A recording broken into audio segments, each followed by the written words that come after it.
Welcome, Resurrection family and friends, to Vibrant Life.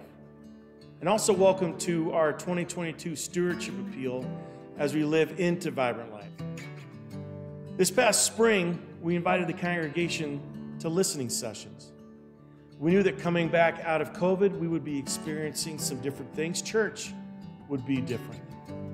And we wanted to hear from the congregation, what were their priorities and where would their energy be?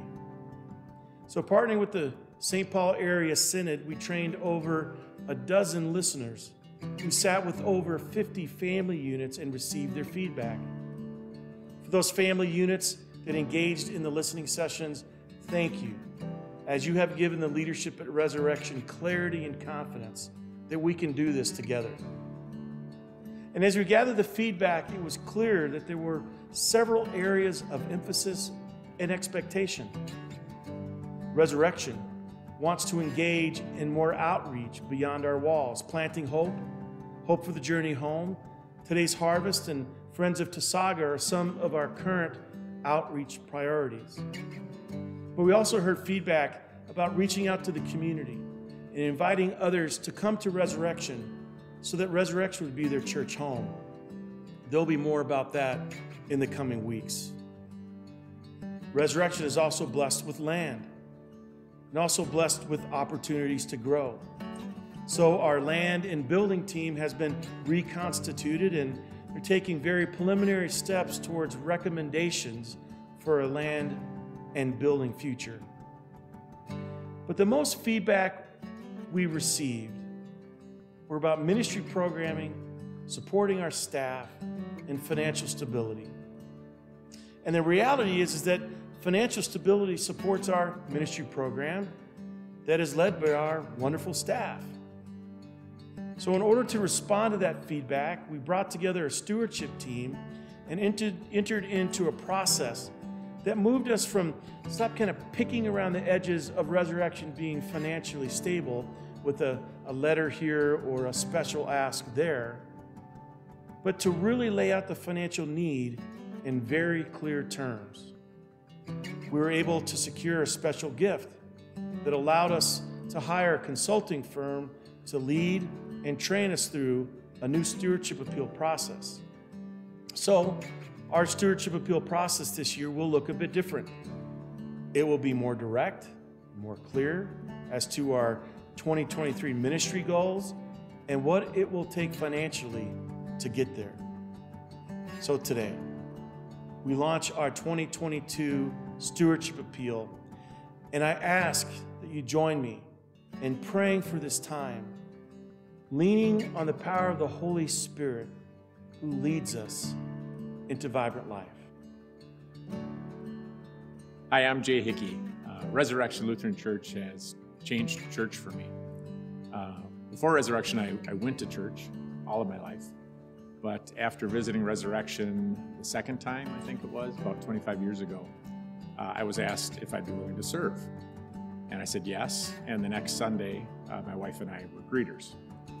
And that started the difference for me from going to church to doing church.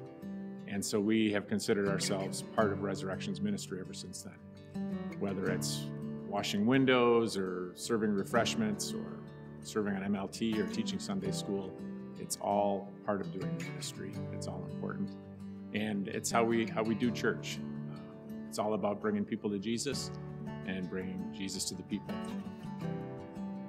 Hi, I'm Christina Womack. I have been visiting Resurrection for a little over a year. What brought me here initially was outdoor worship.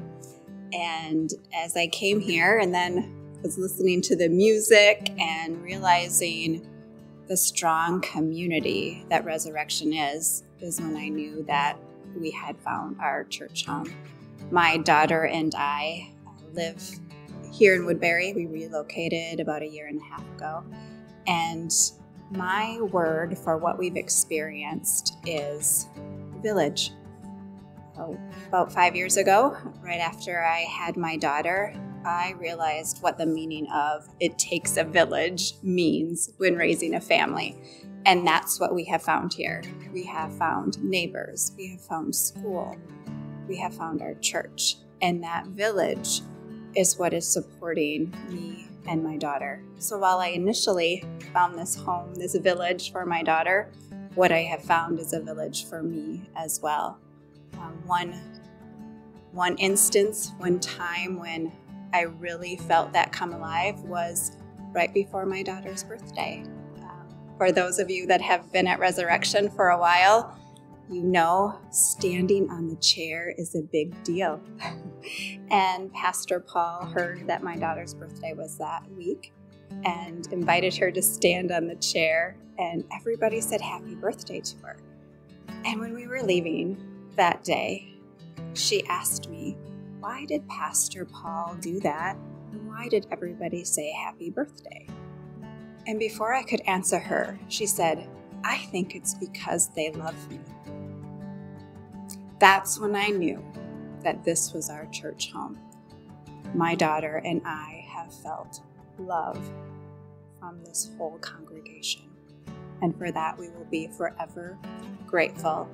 And what I want to do is to make sure that everybody that comes in these doors feels that love from me and from our village here at Resurrection.